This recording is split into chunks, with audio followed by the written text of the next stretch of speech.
Not all who call on his holy name will find their way, will feel no shame. Only those who follow the truth within, obey the Father, that's where life begins. All the loud voices, they lead astray, but Jesus is the truth, the only way.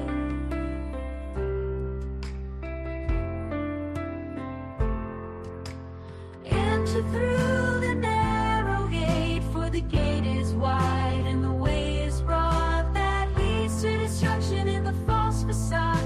Many walk that path and don't see the sign, but the gate is small and the way is divine. The road to life, oh so few will find. In the light of love, leave the darkness behind. Salvation is a gift, it's not of our hands, not by the works or binding demands. It's free for the lost, for the weary soul. Come to Jesus, let him make you whole. If you thirst and hunger, just kneel down and pray. He's waiting there, don't let it slip away.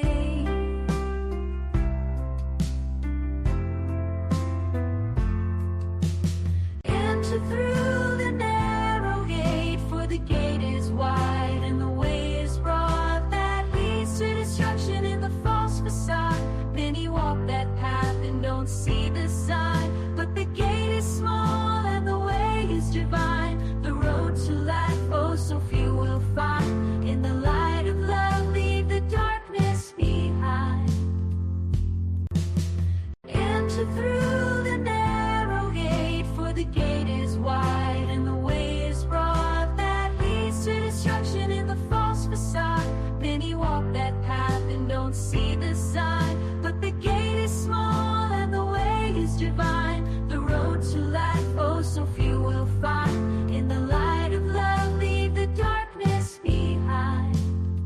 In the light of love, leave the darkness behind.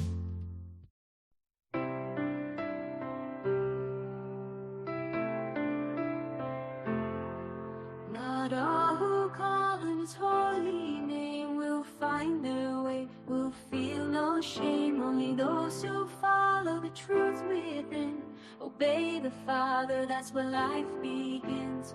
All the loud voices, they lead astray, but Jesus is the truth, the only way.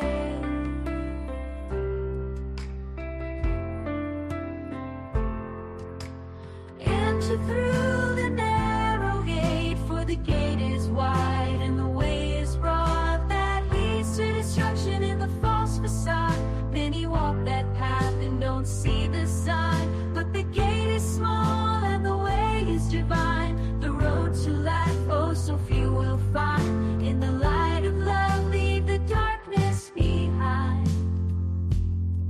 Salvation is a gift, it's not of our hands, not by the works or binding demands. It's free for the lost, for the weary soul. Come to Jesus, let him make you whole.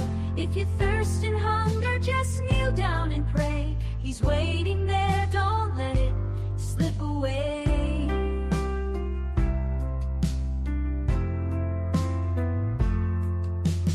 Enter through the narrow gate, for the gate is wide and the way is broad that leads to destruction in the false facade.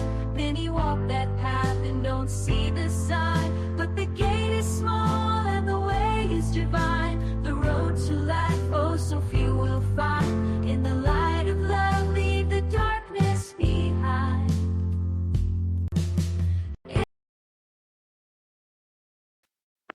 Yun, magandang gabi po at welcome po muli sa ating Danaro Gate Ministry. Welcome, Pastor Derek. Tayo po ngayon. Ngayong gabi, no, ay atin na namang tatalakayin ang isang grupo ng pananampalataya na ngayon ay mainit-init pa, no, na marami ngayon ang nagpo-post sa social media na sila'y galing din doon pero umalis na dahil sa napakaraming mga immoralities, no, yung pag sa leadership, no, yung pagkontrol, yung manipulation, Tapos may yung mga prophecy na hinuhulaan nila na kayo, mag-aasawa kayo ang dapat mag-asawa, ngayon naghiwalay. At maraming problema ang lumabas dito sa grupong ito. Yun po, Pastor, yung yung New Apostolic Reformation, no? Yung Apostolic Reformation. No? Ano po ba ang ng New Apostolic Reformation, yung NAR? Ano ba yung theology nito at saan po ito nag-umpisa? Paano po sila nag-umpisa? Kasi ang New Apostolic Reformation, hindi siya religion. Hindi siya isa lang sa isang grupo lang lumalabas, no? Kundi siya ay isang movement within Pentecostalism. So, meron lang NAR sa mga Pentecostal churches, tsaka sa charismatic. So, hindi nagkakaroon ng movement na ito sa mga Baptist, doon sa mga solid, evangelical solid ang doctrine, at doon sa mga naniniwala sa kasapatan ng kasulatan. So, ang lumalabas lang itong movement na ito, itong kilusan na ito, doon sa mga grupo, particular nga sa mga Pentecostal at charismatic na mga simbahan na naniniwala na hindi sapat ang Biblia at pwedeng Diyos ay magsalita pa ng labas sa Biblia. Kasi ang NAR ay ito ay nagtuturo na ang Diyos ay pwede pang pumili ng mga bagong apostol at pwede pa siyang mangusap sa kanila at pwede pa silang mag-prophesy, manghula ng mga magaganap sa hinaharap. Yan yung particular na paniniwala no ng mga nasa New Apostolic Reformation. Sa Pilipinas ay isa ang Victory Christian Fellowship sa naniniwala sa NAR. Dahil si Chian ay doon lagi pumupunta at si Chian ay laging kasama, nag-share ng pulpit kay Manny Carlos ng BCF. At talagang ang BCF ang nag-host ng mga New Apostolic Reformers o Reformation adherent gaya ni Cindy Jacobs. Ganun din ang JIL, no? Jesus is Lord. Bukod po, Pastor, ano po yung mga ibang churches dito? Cathedral of Praise. Kasi sa kanila rin pumupunta itong mga prosperity gospel na involved din sa NAR. Gaya halimbawa nila Benny Hinn, nila Rodney Howard Brown, John Avancini. So itong mga charismatic ay basically nagsishare ng isang aspeto ng pananampalataya o paniniwala ng mga New Apostolic Reformers. Reformer din sila, no? Reform din. Pero nire-reform nila yung apostol. Binabalik nila. Nire-reform nila ang mga iglesia, binabago nila kasi nawala na daw ang apostol, pinababalik ang mga apostol. Parang yung first century gifting ng mga At dito sa Pilipinas ay mayroong talagang lay hands para maging apostol. At mayroon isang grupo na sa Pilipinas na isang grupo ng mga apostolic pastor na may kilala ako na ang nagtuturo ay isang babae. Kinikilala siya nitong mga apostol na ito na siya ay apostola. Kasi babae, di ba? Kung may propetisa, ay di may apostola. At siya yung naglilehans at nagpa-prophesy dito sa mga apostol. May apostol, may apostola rin. Ngayon, ay talakayin natin saan ba galing? Saan ba galing? Ito nag-ugat, paano ito nakilala talaga ng mga tao, niyakap sila ng maraming followers no po. Ito ay ang mga false teachings kasi is hindi naman agad-agad na lumalabas na biglaan o maramihan. No? Paunti-unting gapatak muna na maling katuruan, tapos yun ay kanilang tinolerate hanggang sa unti-unting dumami yung mga false teachings at hindi na nila halos ma-distinguish ano na yung tama at mali. Dahil nag-entertain na sila ng mga bagong katuruan na pinagpalagay nilang ito'y kapareho din ang turo ng Biblia. Kaya ang lahat naman ng false teachings ay nag-umpisa sa maliit. Lahat naman ng malaki nag-uumpisa rin sa maliit, no? Hindi naman agad-agad na yan ay naging cultic o agad-agad ay naging heresy. Nag-entertain ng kahit ng ilang maling katuruan at mula sa maling katuruan na yon ay may lumabas uling mga maling turo at idinagdag iyon. Kaya nga very essential yung pagbabantay no sa doktrina na minsang ibinahagi at ibinigay sa mga iglesia, sa mga banal, sabi nga ng mga apostol, dahil nga, manunulat ng epistles, dahil nga, pwede kasing yun ay baguhin ng ibang mga ngaral Pwedeng yun ay i-twist o baliktarin o baluktutin o dagdagan o bawasan. Kaya dapat ay bantayan. Kaya sabi ni Judas, no? Opo. Susulat sana siya para i-encourage yung mga kapatiran, pero mas minabuti niya na isulat yung na sila ay makipagbaka, no? Na sila ay magbantay. Content for the faith na yun. Kanyang hinamon na bantayan nyo ang inyong pananampalataya dahil nga mula sa loob mismo ng iglesia, lilitaw naman ang mga bulaang propeta. Hindi naman lumalabas ang bulaang propeta sa labas. Paano naman sila makapapasok kung galing sa labas? Siyempre, agad ng barado agad. Pero kung sa loob ang gagaling, hindi mapupuna. Hindi mapapansin na yung pala, yung nagtuturo na sa kanila ay false prophet na. Parang po, Pastor, no? Yung sa labas naman, katulad ni Butchal dati, talagang nakapasok po siya sa iglesia. pero dati nang naniniwala rin yung pinapasok nila. Yes po. Kumbaga ay welcome naman kasi. Hindi naman kasi yung parang tipong outsider talaga si Butchal. Outsider lang sa church. Pero doon sa faith group nila, kasama nila yon. Parehong Pentecostal sila Kaya ang nangyayari, very open ang mga Pentecostal sa mga kapwa nila Pentecostal. At doon nagkakaroon ng pagdadagdag sa katuruan at pagmamodify ng mga nauna ng pinaniwalaan nila. Yun po, Pastor. Mahirap po na walang tawag dito, walang bakod. Ang Pentecostalism kasi po, open talaga sila. Anong doktrina yan, teachings, ay tatanggapin namin basta sa Diyos yan galing. Hindi nila sinasala. Sinasala. Hindi gaya sa atin na kahit may mga pastor na dumating at gustong tumulong, pero ating inaalam ano ba ang inyong pinanggalingan na grupo at ano yung pinangahawakan nyo at pinaniniwalaang pananampalataya.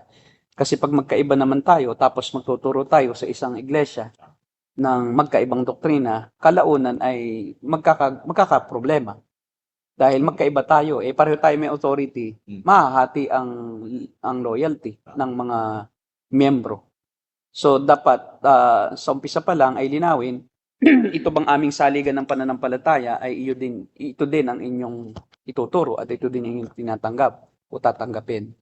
So kung mayroon kayong ibang doktrina, salain muna natin sa liwanag ng katuruan ng Biblia at atin ding kumpara kung pareho rin ang ating katuruan. Kung may pagkakaiba man ay doon sa mga minor lamang na sangkap nito ng katuruan. Hindi pwedeng yung mga major ay tayo magkaiba.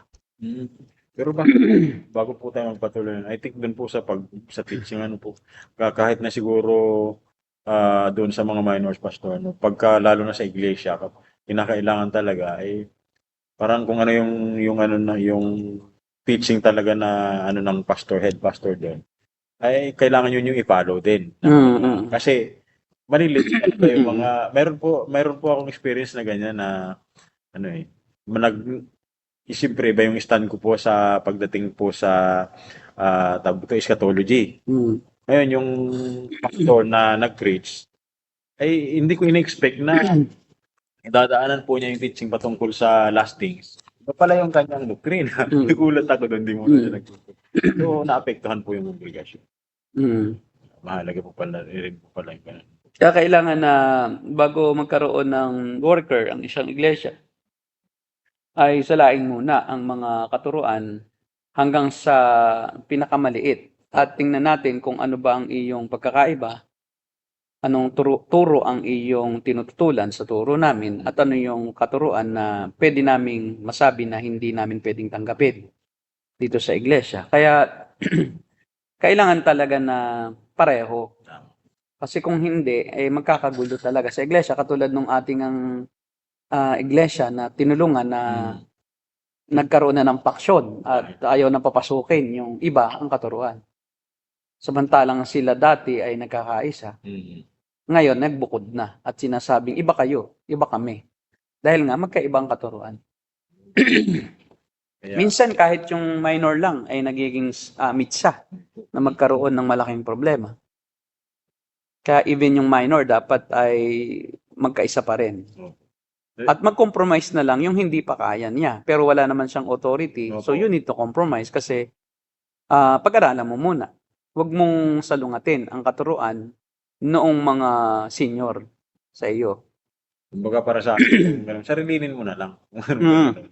Sarilinin mo na lang at dayo ka lang eh, 'di ba? So huwag mo siyang kung guest speaker ka rin lang, huwag mong ituro yung hindi itinuturo noong iglesyang pinuntahan mo. Magugulat ang iglesia sa'yo. Ang tawag na lang doon ay courtesy. So ikaw naman may pinababayaan dito na magsalita, huwag mo naman kaming guguluhin, 'di ba? Dahil malamang hindi ka na ma-invite.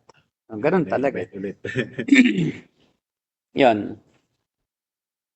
So, Kaya mahalaga na bantayan natin ang mga katuruan na ating na tatanggap, naririnig at nababasa o napapanood. Lalo na ngayon na rampant ngayon yung mga false teachers sa social media. Si David Diga Hernandez, mayroong nga nag-comment na reformed na, ay, salamat na lang dahil tinalakay nyo. Akala ko, sound ang teaching niya eh. Kasi mapanin lang sila dahil hindi naman nila ipapakita agad yung kanilang mali eh. So makikipag-compromise muna sila sa umpisa. So pag marami na silang tagapakinig at nakinabang na sa kanila, 'di ba? Nakinig na at baka ito ay na-emosyon na, napamahal na, sa kanila ngayon babaluktutin at sasabihin mali yung inyong paniniwala. Kaya ganyan ang ginagawa ng mga false teachers. Nagpapanggap muna silang pastol na talagang nagmamalasakit.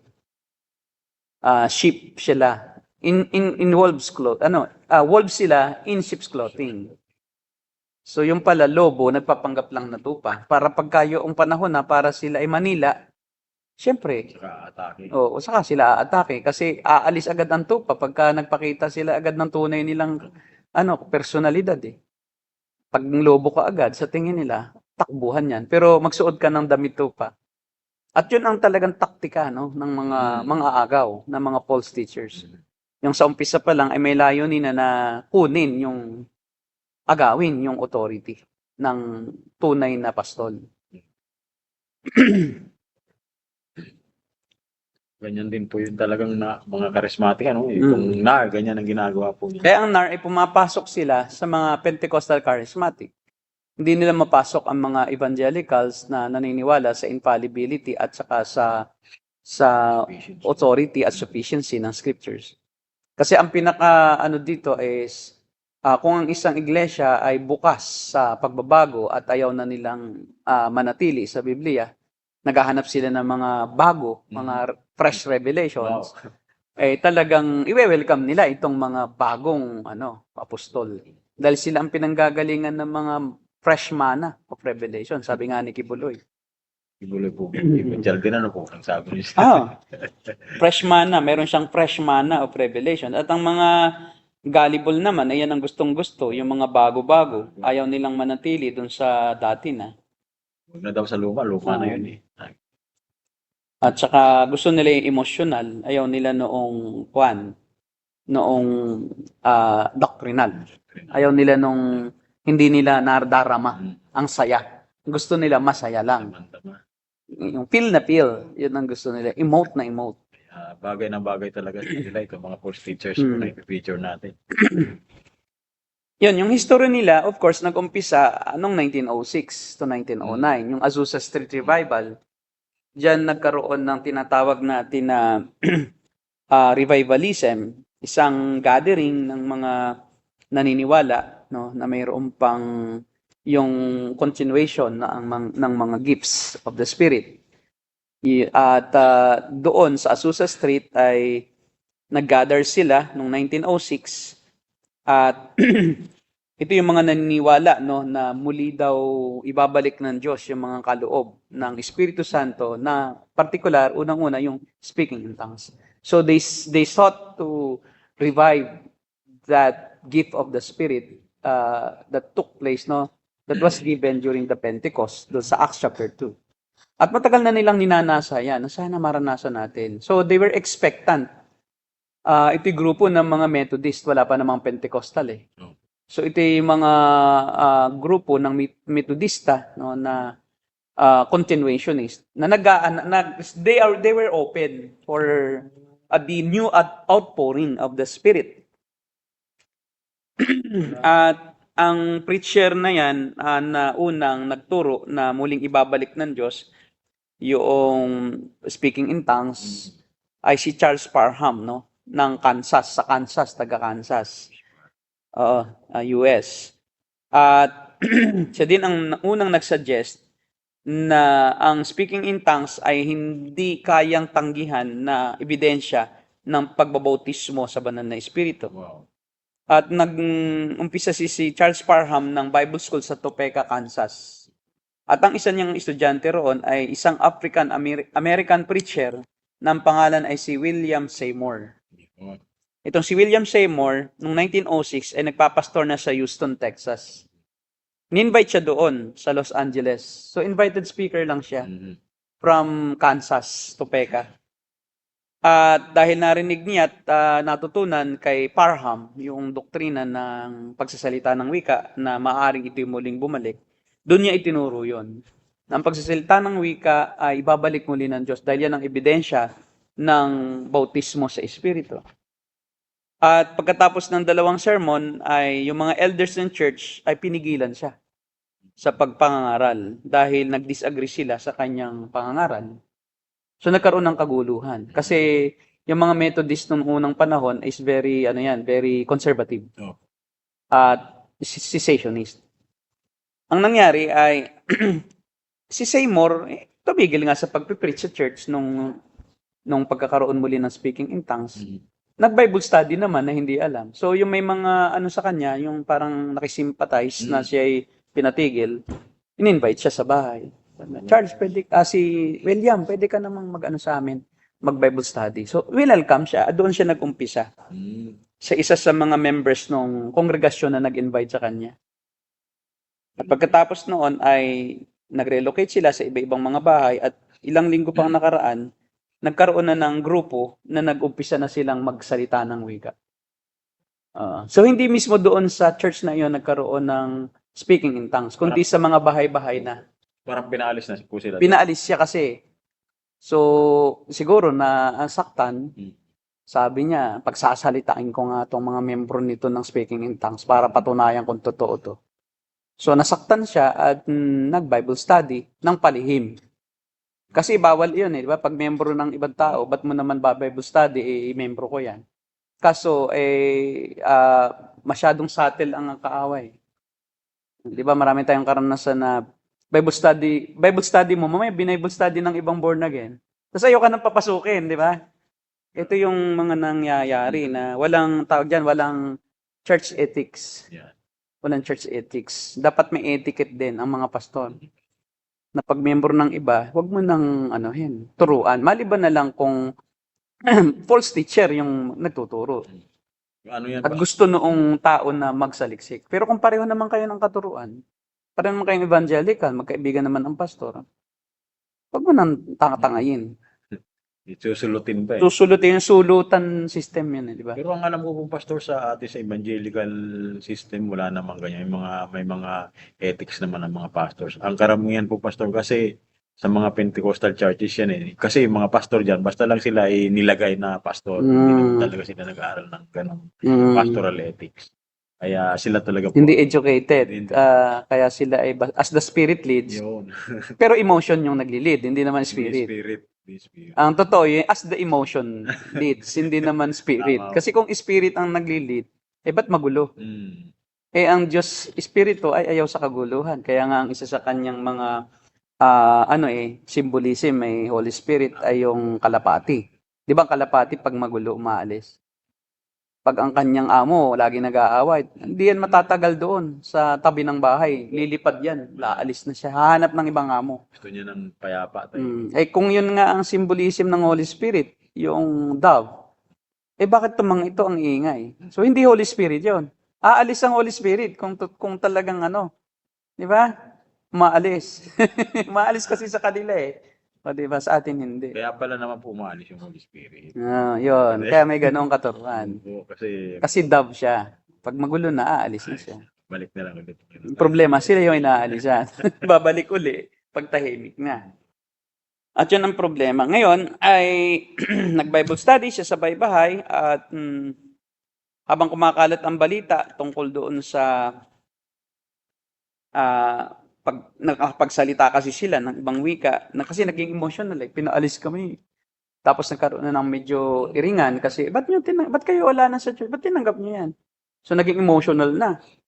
Tapos nagiiyakan na sila sa Bible study hanggang sa sila ay na-emote at nagsalita na nga ng wika. Oh, siya bababala pa sika. O, yun. Ayun na ang nangyari. At kumalat ang balita tungkol sa nangyari at lumaki ng lumaki ang bilang ng mga sumasama sa Bible study at mostly ay Latino na. Hindi lang African Americans, kundi pati na ang mga puti. Dati-rati kasi puro itim lang. At pagkatapos ay ang nangyari ay nagrenta na sila dahil lumaki na ang grupo. Doon na sa 312 Azusa Street sa downtown Los Angeles. Kaya tinawag na Azusa Street Revival kasi street yon kung saan sila nagkaroon ng nirerentahan na isang building sa 312 Azusa Street. At doon doon kumalat at doon na pumunta yung mga taong gustong mabautismuhan sa Banal na Espiritu. At yung manifestation ng pagsisilita ng wika ay naging karaniwan na lamang. At sa kulang-kulang 4 na buwan na dumating siya sa Los Angeles ay 3 to 1,500. 3,000 to 1,500. 3,000 to 1,500 na ang kanyang mga tagapakinig. At napakaingay, sabi dito, napakagulo ng kanilang gathering. Kasi kumbaga kanya-kanya na, parang, ano sinabi ng Diyos sa'yo? Sinabi ng Diyos sa akin, ganito, ganito. Oh, hallelujah. So naman isa. So iyakan na, ganyan. Nagkaroon na daw ng di umano ng healings, speaking in tongues, shouting, spontaneous preaching. Di ba? May mga spontaneous silang preaching. Ano ba sinabi sa'yo ng Diyos? Yeah. Aakyat sa pulpito siya. Aakyat sa pulpito, siya ngayon ang magsasalita. Parang yung batang, yung parang 4-year-old lang na preacher na tuwan-tuwa yung mga congregation. Nagayang-gaya lang yung tatay. May arte ba? God! Kasi ginagaya yung tatay. Oh, talaga namang amen. Amen. Pati yung sigaw, yung pokpok, nagbabasa kunyari, hindi marunong magbasa. Pero kunyari lang, kasi nakikita nga lang Nakikita lang niya sa mata. Tapos pumupok. Ulit-ulit lang naman. Holy Spirit visitation. Holy Spirit visitation. Oh, nangangalisag ang balahibo nila. Parang parot lang yan na nagaya lang ng parot sa tao. Tapos tuwang-tuwa ka naman, akala mo, totoo sa parot yon. Ganon din yung bata na yon. Wala namang alam yun sa sinasabi niya kasi 4 to 5 years old, paano malalaman noon? Kahit pa 7-year-old, hindi niya alam yun. Magaling lang talaga mangopya. Mangopya doon sa tatay. Yun namang pastor ng tatay, palakpak ng palakpak doon sa anak. So by the way, tayo ay magkakaroon ng series kasi mahaba ito No po. Hindi naman natin matatapos sa isa lamang na podcast yung New Apostolic Reformation kasi maraming mga characters yan na lumitaw within the NAR community. So yun, at naramdaman daw nila yung urging ng Spirit na sila ay magsalita. So kung ano ang gustong sabihin nila at yun ay galing sa Spirit. Kagaya nung isa kong na-attendan na ganoon na yung pastora dumadapa tapos ang sinasabi, mga anak, na parang ang ama ang salita. Meron namang sasagot sa kongregasyon na mga anak din. So pareho silang ama. Dalawa na ang ama. So tapos sasabihin naman ng isa, mga anak, huwag kayong humusga. Sabi, mga anak, may isa dito sa inyo na hindi ako ang pinagtutuunan ng atensyon sa pagsambang ito. Ay ako yung tinutukoy. Kasi ako lang nakamulat. Sulap-sulap sa akin yung nagsasalita ng wika. Dapat sumagot ka rin po. Gusto ko nga sang sumagot Mga anak, kayo ng demonyo. Sana. Kasi bakit mo husgahan yung tao? Ay ako naman ay kadarating lang, hindi naman nila ako member. So dapat ay hindi mo na nila ako ginudge na ako ay sa demonyo. Hindi daw ako nakikinig. Wala daw ang attention ko sa Diyos. Siguro naiisip nung nakakita sa akin, parang antagonistic parang nanunuri. So dahil sa emosyon niya na ako'y gusto niyang patahimikin, kaya niya yun nasabi. Judgmental. Pagkatapos nung pangyayaring yun, nung Sunday na yun, umalis ako doon. Naghanap ako ng panibagong church. Tapos nakakita ko ng isang Pentecostal church. O, wala namang makapuntahan ka eh. Puro Pentecostal dun sa Infanta Quezon. So pumunta ako roon. Nung linggo yun, nakita ko naman yung mga naroon sa kabilang church at nag-away na pala. Kaya pala naman may mga ganong mga anak, huwag kayong humusga. Sila pala, yung pastora, inaaway na pala yung worker na assistant na pastora. Meron na pala roong friction.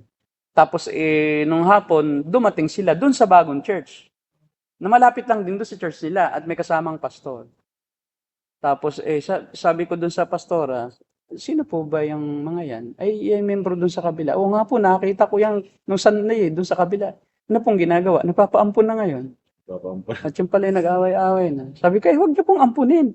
Kasi nakita ko doon, gulo-gulo nila eh. Natunugan ko na nag-aaway. Nagtapat na na pwede bang magpampon pansamantala.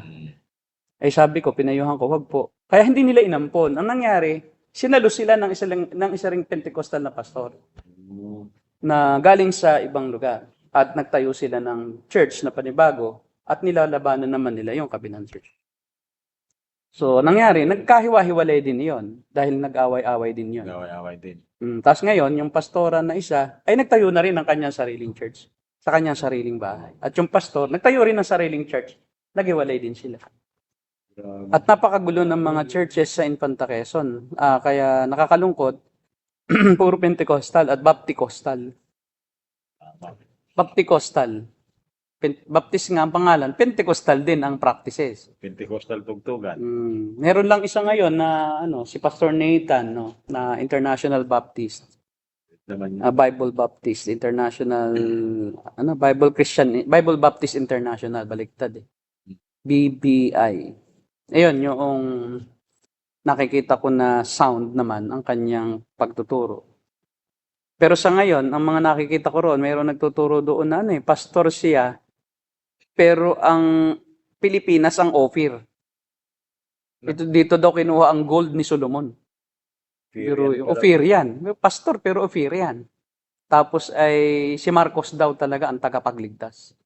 Para ding mayroong connotation ng yung Maharlikans. Maharlikans siya, pero pastor. Tapos payayamanin daw itong Pilipinas dahil sa kayamanan ni Marcos. At siyang gagamitin ng Diyos. Pero tagal na po nung yung kayamanan ni Marcos. Nadaya din. So, hindi mo, kaya ako pag pumupunta roon, hindi naman ako pumupunta roon sa church noon. Kasi alam ko nang ganun Mag-aaway lang kami, di ba? Baka mamaya makapagsalita ako ng mali ka, hindi na ako niya welcome sa church niya. Mas mabuti pang huwag na lang.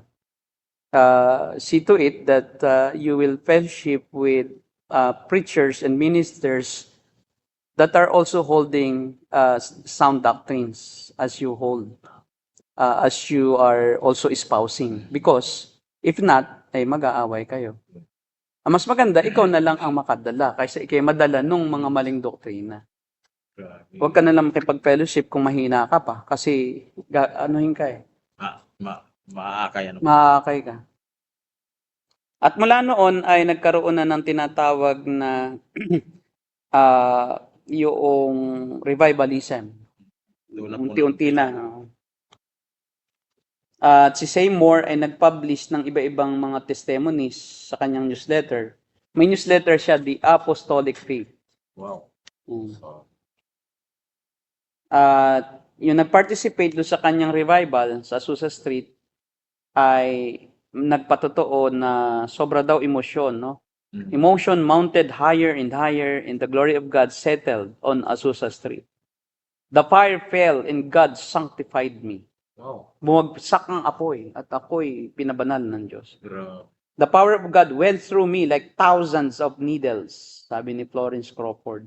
Ito siguro ay kamag-anak ni Crawford na boksingero.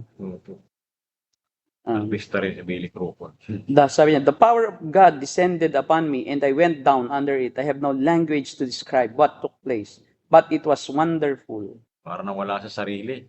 It seemed to me that my body had suddenly became porous and that a current of electricity was being turned on me from all sides. And for 2 hours, I lay under His mighty power, sabi ni William Durham. Yun, puro emosyon. Makikita natin sa mga patotoo na there's no single scripture proof. There's no one, even once, proof from the scriptures kung bakit nila iyon naranasan. Basta nakita na I felt, I was moved. Diba? Suddenly, I lay prostrate. Ganun. Pastor, kung kanila naman pong kukunin bilang ebidensya yung doon sa Acts chapter 2, hindi naman ganoon ang nangyari. Pero, ayun, Malinaw ang isip nila. I mean, yun yung ginagaya po nila na mayroong ganung nangyari. Yung mga apostolic po. Para nakita ko po, Pastor, apostolic din sila pero ang focus nila doon sa mga gift nung noon. Tayo naman, doon sa doctrine po tayo. Sila ay doon sa feelings, tayo ay doon sa teachings. Yes po, sa teaching. Ang Reformation natin ay sa teachings. Bumabalik tayo sa teachings ng mga apostol. Sila naman ay bumabalik sa emosyon.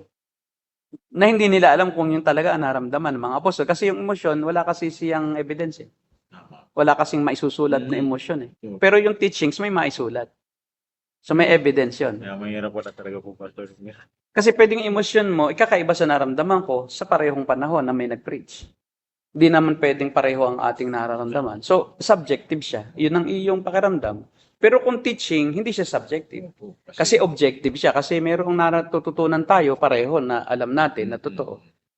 At hindi pwedeng magkaibang interpretasyon natin kung ang nagtuturo sa atin ay pinapaliwanag ng maayos. Hindi naman po pwedeng sinabi niyang 1 plus 1, ang intindi mo 3, ako 2. Pero sinabi niya 2. Kaya yung teaching ay, napakahalaga na yun ang maging basis ng iyong pananampalataya. Dahil hindi mo siya pwedeng baguhin eh. Hindi gaya ng emosyon, pabago-bago. Paano kung hindi mo na maramdaman sa sunod na, service? Di wala na pala ang banal na espiritu. Kung ang inyong katuruan ay ang banal na espiritu ay magiging parang wala ka sa sarili, mangingilabot ka, makakaramdam ka ng panlalamig, yung iba naman nanginginit. Yung iba-iba no? Subjective eh. Merong iba naman na nawawala sa sarili, hindi makapagsalita. Meron namang salita ng salita na hindi niya alam, yung speaking in tongues. Meron naman na parang nasusunog, no, ang kanyang pakiramdam, na nasa impyerno na, parang gano'n. Pag wala na yon, paano yon? Tsaka hindi ka na makakaramdam ng ganoong mga pakiramdam kung wala namang magti-trigger. May music kasi yan, tapos merong feel-good messages. So hindi totoo hindi siya universal yung pagkaunawa. Hindi isa. May iba-iba siya ng pagkaunawa dahil ang kanilang pinapagana ay emosyon. Kaya iba-iba talaga. Doon sa mga message, sa videos po na dito, grabe. Itong si William Seymour, yung may patotoo na binuhay daw di umano niya ang isang bata pero walang conclusive evidence. Na yung daw bata, para daw mabuhay, kanya daw ibinato sa pader. Nabuhay.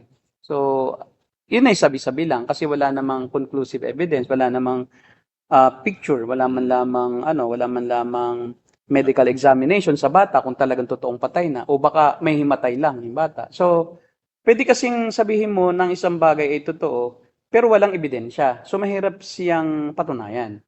Maliban dun sa talagang may ebidensya, halimbawa talagang patay na, wala nang hininga, tapos may medical report. Yun. Yung kaso sa mga Pentecostal denominations, wala namang ganoong report. Wala namang check-up after na di umano gumaling. Hindi po sila ng mga ganon. Ayaw nila. Hinasadya nilang ayaw nila. Kasi mahina daw ang faith mo pag nagpa-doktor ka. O di wag ka nang pa-check up. Kasi pag nagpa-check up ka, hihina ang faith mo. Ba't mo ba kailangan magpa-check up? Di si Joey Tevez, humina ang faith niya. Kasi nagpa-check up siya eh. Kaya nga. Pero pag sila na ang magpapa-check up, ay malakas pa rin ang faith nila. Kumbaga ay selective lang yung maliit ang faith, doon sa miyembro lang. Pagka yung pastor na ang mamamatay at namatay na nga, ay may faith pa rin yon. Hindi, kumbaga, immune sila sa scrutiny. Kasi nga, don't touch the anointed. Hindi naman sila ang nagsasabi ang nagtatanong lang kung bakit siya nagpapa-check up, ay tayong tagalabas. Pero yung mga miyembro, takot tanungin. Kasi nga, ang turo ng mga Pentecostal charismatic ay may mangyayaring masama sa iyo kapag tinuligsa mo o itinuwid mo o iyong ginawang chinismis mo yung lingkod ng Diyos. bawal sa kanila yon. Kaya nga, pikit mata na lang na kahit na nakikita mong malabo ang mata, ni Benny, hindi na nga nakakita pag walang salamin, wala pa rin siyang sakit. Diba? So kahit na siya ay may high blood, wala pa ring high blood. Grabe. So after that, 1906, 1909, kumalat na yan, yung Pentecostalism, yung emotionalism. Imagine from, di ba, 1906. 1906, 1,900 years, wala na yung speaking in tongues. Binalik lang. Imagine mo, ni-revive lang nung 1906. Sa history ng church, may mga nag-speak pero hindi Christians. At mga pagano yon na ang salita nila hindi naman Christian context na speaking in tongues. Parang pag-prayer Ano, prayer nila sa Diyos-Diyosan, yung mga shalalalala, shalalalala, yan. Shalala in the morning. Yun yung mga ano. Kasi pag kasi mayroon tinatawag sila sa mga pagan worship na yung trance, nagtatrance, yung nawawala sa sarili din. Yung Yung Kundalini. Di ba sa Buddhism, sa Hinduism, Kaya na-present po natin noong nakaraan. Tinlakay po ninyo yung Kundalini. Kundalini na sa mga Hindu ay merong nagigising na awakening ng kanilang Nakakatakot. pagkatao. At pag na-awaken iyon, hindi nila mamalayan, gumagawa sila ng iba-ibang mga movements at nagsasalita sila ng mga hindi nila alam na salita dahil na-awaken yung kanilang at the back daw, dito sa backbone, doon nagaganap. Kaya nangangalisag din ng balahibo nila. Doon sa backbone. Biro mo, from 1,900, wala pang nagsalita ng wika sa Christian organization. Mayroon man ay hindi naman totoo. Tapos sasabihin mo ngayon, ito na. Ito kaya tinawag nila iyon na new outpouring of the Spirit. Wow, mayroon palang gano'n. The Spirit once again poured out. New Pentecost yun. New. Kasi may old. So may new Pentecost. Yun po yung nar. Yan yung nar. Hindi pa dumating ang nar. Doon pumasok ang nar. Doon sa movement na yon. Kasi kung walang Pentecostalism, walang nar. Kumbaga yung nar ay pumapasok sila sa mga Pentecostal. At ang Pentecostal naman, hindi lahat nar. Kasi movement lang ang nar eh. Parang isa siyang kilusan sa loob ng isang grupo. Movement lang siya. Hindi lahat dun sa grupong iyon nakukonvince nila. Kakita mo, may mga Pentecostal naman na hindi naman naniniwala na may propeta pa. Duda sila. May kilala ako nasa Pentecostal siya noon. Pero ngayon wala na, nasa CCF na. Pero habang siya nasa Pentecostal, hindi niya pinaniniwalaan yung mga prophecy. Yung mga turo ng prosperity gospel. Tinutuligsa niya. Kahit nasa loob siya. Kaya nga, hindi ibig sabihin ay lahat damay, lahat ay naniniwala sa kanila. Movement lang siya. Pag may naniwala, nagre-retain siya doon. Pumapasok siya. Tapos di rin naman agad-agad nahahawa lahat. Mayroon pagka, aalis na yung iba. Pagka, na sila. Yung mga totoong tupa. Ang naiiwan ay yung mga peke. Kaya nangyayari, yung isang iglesia, ang natira, puro na lang kambing. Akala nila church pa rin sila. Parang yun dun sa Infanta, Pastor. Puro kambing yun nandun ngayon. Ewan. Kasi hindi naman nila alam kung bakit sila sumasampalataya. So, kaya lang sila nandoon dahil may pastor na kailangan silang mag-stay doon dahil wala silang blessing. Dahil repository daw yung pastor ng blessing ng Diyos. Pag umalis ka doon, wala kang blessing. So therefore, pumunta sila roon dahil sa blessing. Hindi dahil sa Diyos. Napaisip din po ako, Pastor, sino na kaya nagpapastor ngayon? Yun pa rin, siyempre. Sila pa rin. So maaaring nag-appoint na yung apostol. Wala na. Kasi nakikita ko yung apostol sa mga gathering ni Cayetano eh. Ngayon. Oo. Kasi taga-tagig siya eh. At naawa sa kanya si Cayetano. Kasi nga may kapansanan. Maawain si Cayetano sa may kapansanan eh. Kasi kumbaga, member dati yun ni Pastor De Castillo. Si Pastor De Castillo, nahahawa sa kanya. Si Pastor De Castillo kasi maawain. Talagang siya ay mayroong gift of mercy. Kaya nagpapatawag siya ng mga pastor kahit anong denominasyon pag Pasko. Pinapahingi niya ng pera. Walang kondisyon. Pera. Namimigay na. Namimigay. Kasi alam niya yung nararamdaman ng isang pastor. At yun, nakikita yun ng kanyang mga miyembro. Nakita rin ni Cayetano. sa kanyang pastor. Kasi nanggagaling yung kanilang yung minomodel nila yung pastor sa kanilang ginagawa. Matalino rin yon si Pastor Doy. Excellent din thinker. Magaling din sa theology. Reform din yon. Ang strategy lang niya is pumapasok siya sa loob ng mga Pentecostal. At doon siya nagre-reform. Unti-unti. Gamit niyang influence niya para turuan ng tama. Opo. Kaya nga lamang ay iba-iba naman ang strategy. Ako naman from without. Makinig kayo. Siya naman from within. Somehow, siyempre, may compromising nangyayari. Tinatawag niyang pastora at apostol. Yung mga pastora at apostol. Hindi pwedeng hindi. Nasa loob siya So, ginakit siya, pastora. Hindi nakikipag-compromise. Wala tayong magawa kasi yun ang kanyang strategy. Pero pag kinausap mo siya, alam niya. Hindi lang niya pwedeng agad-agarin na ituwid. Naalis na yung mga yun Saka may kahalo talagang political savvy. Political savvy din siya So from 1906, 1909 at noong 1947 nagkaroon naman sa loob ng Pentecostalism na nabuo noong 1906, 1909. Nagkaroon ng tinatawag na New Order of the Latter Rain. Yung Latter Rain movement. Latter Rain, si Branham po ba yan? William Branham. At itong Latter Rain ay movement din lang, no? Hindi rin siya turo lang. At ang mga karakter naman dito ay sila David Wesley Myland. At buhat yun sa kanta lang, yung Latter Rain. Nagmula sa kanta. Title siya ng kanta na Latter Rain Songs. Pagkatapos ng 3 taon, isinulat naman ni Myland, si David ni Myland, yung Latter Rain Covenant. At yun ay defense ng Pentecostalism in general. Yan yun. Doon nag-umpisa yung anti-dispensationalism na Kingdom Now theology. Doon sa Latter Rain. Dati kasi is dispensational yung mga Pentecostal makikita mo yung ibang Pentecostal, dispensational ngayon. Iba, naniniwala nga sila sa rapture. Naniniwala sila sa kay John Darby. Yung Darby niyan, na classical. Hindi yung historic. Classical premillennialism, naniniwala sila. Pero nung magkaroon ng Latter Rain movement, sinasabi nilang narito na. Ito na ang kaharian ng Diyos.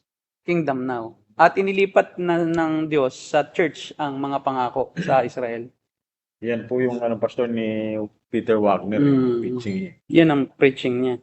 Kaya nga mayroon ng apostol ngayon. Binalik na ng Diyos at gumagawa ang Diyos ng mga super apostles. Wow. Hindi lang apostle, gagawa siya ng super apostles. Grabe naman. Daig pa sila Pablo, sila Peter. Millennial sila, wala ng millennial kingdom. At marami sa mga leaders ng movement na ito within Pentecostalism, in-embrace nila yon, yung teachings na yon. Anti-dispensational, anti-millennial. At ang magkakatulad ng amillennial, siyempre Roman Catholic, Reformed Baptist, ito Latter Rain, yung Kingdom Now theology, itong Apostolic Reformation, yan ay ayaw nila ng millennial kingdom kasi sila na nga ang magtatayo ng kingdom. Diba? At nanggaling yung pangalan na Latter Rain sa Joel chapter 2 verse 23. Sabi doon na He will cause to come down for you the rain, the former rain and the latter rain in the first month. Galing lang yun doon. Nagkaroon na ngayon ng latter rain. Grabe. Kaya in-interpret nila yung verse na yon, yung rain dun sa verse na yon as outpouring muli of the Holy Spirit. New outpouring. May bago na naman na pagpapadala na naman ng banal na Espiritu. At yun yung tinatawag nilang the end times outpouring of the Spirit. Kaya pala po, Pastor. End times. Si Branham po ay end times ang niyan po. Mga pagdating ng Panginoon, yung mga blood moon, Pastor. Alam ko, yan din ang teaching din niya yan. Kailan darating ang Panginoon, yung mga signs. Sa langit. Ang problema, kinokontra sila ng Assemblies of God. Hindi, ang Assemblies of God, ayaw nila noong latter rain. Sila doon sa kay Parham. Itong movement na ito, na-reject ng Assemblies of God. Although Pentecostal din sila pareho, pero ang mga Assemblies of God naniniwala sa millennial kingdom. Yun, ay ayaw nila nito kasi wala na, millennial. So within din Pentecostalism, meron ding amillennialism, meron ding premillennialism. Para ding within the Reformed theology. At ito yung kanilang paniniwala naman, no? Hindi pa rin pala po sila. Typological, type lang ang hermeneutics nila, hindi yung literal. At noong 1948, isa ring revival ang naganap sa Canada, sa Saskatchewan, Canada.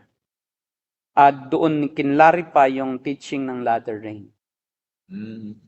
At na-convince yung mga nandoon na sila, tayo ngayon ay nasa katapusan na ng bagong panahon. Nasa dulo na tayo ng bagong era. May bago na namang panahon. Kaya latter rain. Yung may former rain, ito yung nasa dulo na tayo, at ito yung latter rain. Ito yung bagong outpouring ng Holy Spirit. Kung doon sa 1906, 1909, yun yung new outpouring, old yung sa, ito naman latter outpouring. Binigyan nila ng bagong term. At ang emphasis dito ay extra biblical revelation, gaya ng prophecy. Yun na, nagpisa na yung panghuhula. Doon sa Azusa Street Revival, ang focus is more on gifts, healings, at saka yung speaking in tongues. Dito naman, ang emphasis is more on prophecy and direct word from God. At dito na sinabi na nare-receive ang speaking in tongues sa laying of hands, pwede silang masapian pa ng demonyo, kailangan magkaroon ng deliverance. Dito galing yung deliverance. Dati hindi pa nagdi-deliverance dun sa 1906 Azusa Revival. Yun na yun, dumating. Nung dumating ang latter rain, yun na nagturo na pwede pang ma-demonyo ang isang Kristiyano. Sila pala yun. At ang pagpapagaling ay makakamtan sa pamagitan ng pagpapatong ng mga kamay. At yung praise and worship ang magdadala ng presensya ng Diyos. Wow. Kaya nagkaroon na ng manipulation sa praise and worship. Parang ina-assure pala ng... At doon nag-umpisang magkaroon ng full and equal ministry role ang mga babae. Kasi dati doon sa Azusa, hindi pa ganoon na pantay ang tingin sa mga babaeng minister at lalaking minister. Dito nagkaroon na ng equal role and full ministry sa church. Nagkaroon ng pastora. Dito na nagkaroon ng term na pastora ka. Isa talaga. Dito tinanggap yung babaeng pastor. Ordain na po sila ng babae. Yes, doon na nag-ordain. At sinabi nila na mawawala ang mga denominations at mag-unify na daw ang church sa last days. Kasi ito na nga ang kingdom ng Diyos, ang church. At ang latter rain movement, ang nagiging dahilan ng pagkumpleto ng gawain ng Diyos sa mundo. Wow. At magiging matagumpay ang iglesia laban sa mundo. At iyan ang dahilan para maitatag ang kaharian ni Kristo. Kaya nagturo din sila ng manifest sons of God. Di ba may turo ng latter rain? Manifest sons of God. Isang doktrina na ang iglesia ay magbibigay ng mga espesyal na grupo ng mga mapagtagumpay na magkakaroon sila ng spiritual bodies, na magkakaroon sila ng immortal na katawan. Diyan galing. Yung little God doctrine. Dito na rin unti-unting na-develop yung little God doctrine. Papatuloy pa rin ang ganitong theology sa loob ng charismatic movement at sa Pentecostal movement. Hanggang sa nagkaroon na ng Brownsville Pensacola Revival, yung Toronto Blessing. Doon naman yung Holy Laughter nagkaroon. Rodney Howard Brown. So, yan pala po, talagang lumala po siya. Nakikita mo yung progression ng Paul's teaching. Na nag-umumpisa siya doon sa pagtanggap muli ng mga gifts. Tapos dinagdagan na, nagkaroon na ng prophecies. Nagkaroon na rin ng apostol uli. Nagkaroon na ng mga babae. Nagkaroon na ng pastora. O biro mo, dati wala. Kaya yung sinasabi nilang noon daw may pastora na, wala nga. Nag-umpisa nga lang iyan sa 1948, 1949. Pilit nila. Sa Canada. Okay. Yung latter rain movement. Grabe yung kanilang. Mamaya, siguro matatalakay na natin yung kung saan galing itong sila Bill Johnson at si Rick Joyner at saka ang theologian ng mga NAR, New Apostolic Reformation, si Peter Wagner. Mm. Pagkatapos noon, ano man ang naganap? 1960, nagkaroon ng second wave Yun ng Pentecostal movement. At ipinasok ang mga Pentecostal beliefs and practices into mainline Christian denominations. Yun, nagkaroon na sa mga iba, napasok ng evangelicalism. Dito nag-umpisa na napasok yung evangelical church. Mga Baptist. Dati kasi merong sari-sariling pagkakakilanlan eh. Ngayon, sabi nga sa Lateran movement, 'di ba, ang kanilang mawala na daw ang mga denominations. At 'yun ang kanilang ginawa. Para mawala ang denominations, magpanggap tayong evangelicals. Parang Makipagkaibigan tayo. kaisa natin, no? Oo. Para isipin nila kaisa tayo. So, wag natin silang titirahin ngayon na mali sila. Maging mabait tayo sa kanila. Doon na nag-umpisa yung inclusivism. Strategy yan ng nung latter rain movement. Yun, di ba? Yan yung birth of yun ang Neo-Pentecostalism. Nagkaroon ng mga new independent Pentecostal ministries na nagtataglay ng evangelical flavor. Yun na yung naka-influence sa mga evangelical po. Yung church na pinanggalingan po. And in 1971, dinala rito yung prosperity gospel. Doon na nanggaling sa 1960 yung prosperity gospel. Na ang Diyos ay hindi tayo nilikha para paghirapin, hindi tayo Kasakit. hindi tayo dapat magkasakit. Dinala na sa krus ang ating mga kasalanan at pati yung ating karamdaman. Kaya tayo gumaling na sa kanyang mga sugat dahil sa kanyang mga sugat. So doon lang pala siya nag-umpisa. Kaya nakapasok sa evangelicalism yung prosperity gospel. Hanggang sa nagkaroon na ng mga libro na impluwensyahan yung mga leaders. Katulad nila Henry Blackaby na nagkaroon na sila noong yung experiencing God. Hindi na yung knowing God. Experiencing God. Yeah, kay J.A. Packer, knowing God. Sa kanya, experiencing God. At nakapasok yun unti-unti sa evangelicals hanggang sa Baptist, hanggang sa mga iba't ibang denominations, Methodist, UCCP. Ang hindi lang po nila mapasok yung reform. Mahirap pasukin ang reform. Kasi ang reform, pagka pinasok mo, tatalsik ka talaga eh. Kasi solid ang doctrine ng reform. Ayun ang pagkakaiba ng reform doctrine na mga churches na may reform doctrine. Matibay yan. Kasi hindi mo siya basta-basta matatouch. Kasi siya nagsusuri. Hindi siya basta-basta tumatanggap na basta masaya. Pwede ka. Okay yan. Maganda ka ang turo mo. Susuri talaga. Pero balance naman. Hindi naman yung dogmatic na gaya naman ng hyper. May mga hyper reform na masyadong cold. Ayaw na magkaroon ng emosyon naman. Parang mga di ba?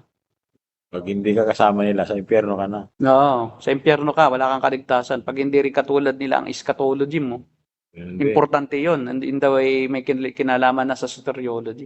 Sa umpisa, huwag alam mo ng ganon, papapasukin ka. Pero pagka ikaw ay pumasok, kukunin ka na. Ship stealer din ang marami na hyper. Kasi nga, kaya ganon ang doktrina nila, para may kakaiba, para sa kanila lang. Sa atin, we don't steal sheep. Kaya nga maraming nagtatanong sa akin pagkatapos sa God Questions, sa pagsagot sa God Questions.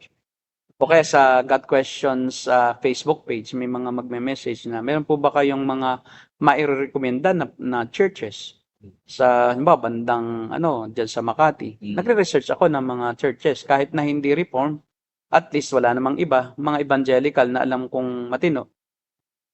'Di ba?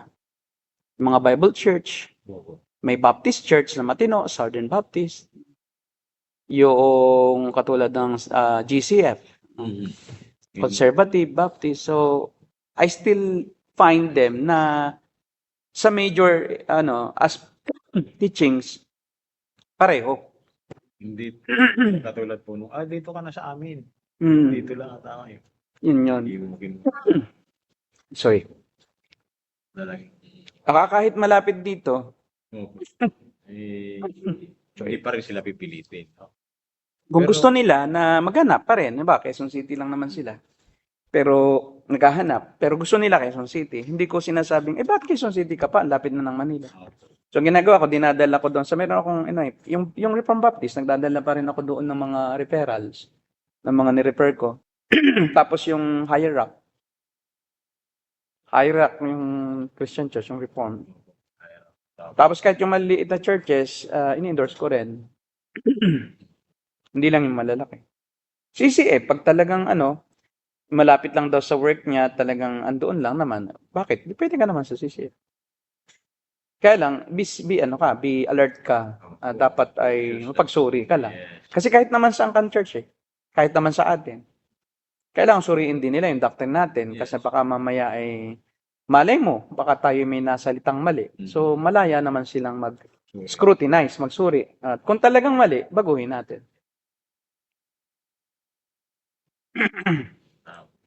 Yun, at yun, yung verse ng Neo-Pentecost, 1980s, nagkaroon ng third wave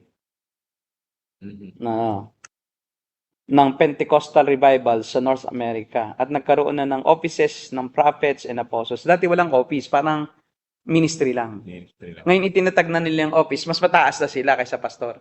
Wow. Kaya sa hierarchy nila, kita mo si Butchal, yan yung third wave 'di ba? Na mas mataas siya sa ordinaryong pastor. Siya yung repository Yung mga pastor, lang sila, parang kukuha lang, magwi-withdraw lang sa kanya. Kaya yung mga pastor din, nagdi-deposito rin sa kanya kasi kailangan mag-withdraw. Kaya yung mga pastor na kanyang sakop, kakita mo meron siyang tinatawag district na lugar na may apostol doon sa district. Kasi mas mataas siya sa ordinaryo. Parang nangyari, parang ecclesiastical na, parang Roman Catholic. Na may bishop, tapos mayroong parish priest muna, tapos bishop, tapos cardinal. Yung mga apostol, yun yung mga pope. Silang pinakamataas. Silang pope. Si Pedro, apostol Diba? Ang pope din nila, apostol. Tapos yung 1992, Toronto Blessing na yan. Yung Vineyard Church sa Toronto, Canada. Yung sa Canada nang gagaling, no? Yung Toronto. Kaya Toronto, Canada. Yun yung malapit sa airport. Mga tonto. Mm. Sabi na sa Espanyol, tonto. Sa Toronto Blessing, sa Toronto Airport Christian Fellowship. Yan. January 20, 1994, si Randy Clark. Diyan nag-umpisa yung being drunk in the spirit. Yung nalalasing. Kasi dati is spirit-filled lang, nagsasalita ng ibang wika, nagtatawa. Hindi pa nagtatawa, kasi yun ay doon sa Brownsville nangyari. Yung pagtatawa. Dati is parang nawawala na sa sarili, nangingisay. Ito, ay nagsasalita siya, pero parang lasing. Oing, oing, oing, oing, oing, oing. Yung parang wala sa sarili. Opo. God told me, gumaganon. Parang lasing na lasing talaga. Drunk in the spirit. Yung drunken, di ba may drunken master? Sa martial arts may ganun din. Si Jacket sa Nakakapaglaban siya pero lasing. Gumagaling siya pag nalalasing, di ba? Ito naman, parang lasing din. Lasing sa espiritu. Yan yung dyan ang galing sila Randy Clark yan. Oing, oing, oing, oing. At doon na nag-umpisa rin yung pagtawa. Kasi paglasing na, wala na sa sarili. tatawa na sila. At bilang tugon sa mga patotoo ay nag-erupt ang kongregasyon sa pandemonium. Ano mo yung pandemonyo? Pag pandemonyo na, talagang magulo na. Demonyo na, pandemonium. May mga nagtatawa, growling, umuungol, dancing, shaking, barking like dogs. Grabe. Ito na, yung katulad nila Paula White. Diyan nag-us Benny Hinn, Kenneth Hagin, Kenneth Copeland, Nawala na parang. Randy, yung Randy na puro tato. Todd Bentley. Pero particular si Todd Bentley, yan ay doon yan sa mayroon pang isa Pensacola. Yung church po. Revival.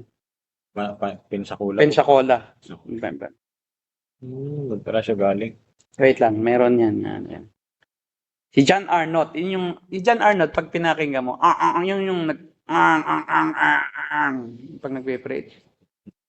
Pag pinanood mo. Bira. Mm. Normal na lang sa kanila siguro makinig ng gano'n. Mm. Sa atin, alam mo yun, wala na sa katinuan. Di ba sabi ni Pablo, kapag salita ka ng ibang wika, dapat alam mo yun. Dapat gumagana rin yung intellect natin. Mm. Pag hindi, hindi banal na spirito yun. Mm.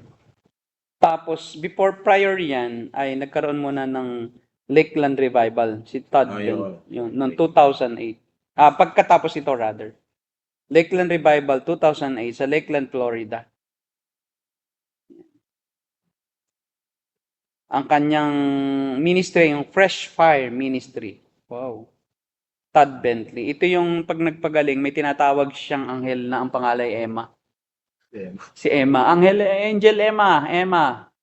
Pagka gumanon siya, may power. Yun yung anghel.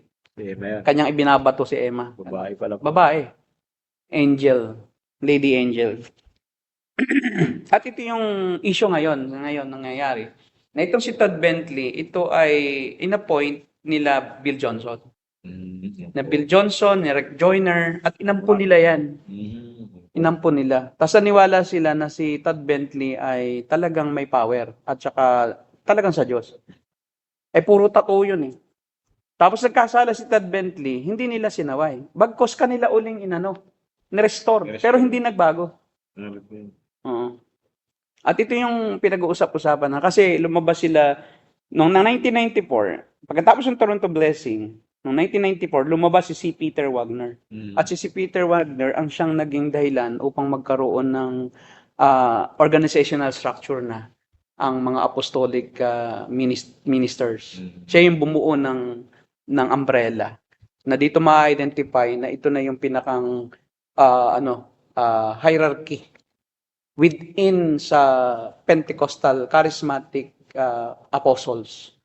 At ang kanyang isa sa kanyang mga assistant ay si Cindy Jacobs.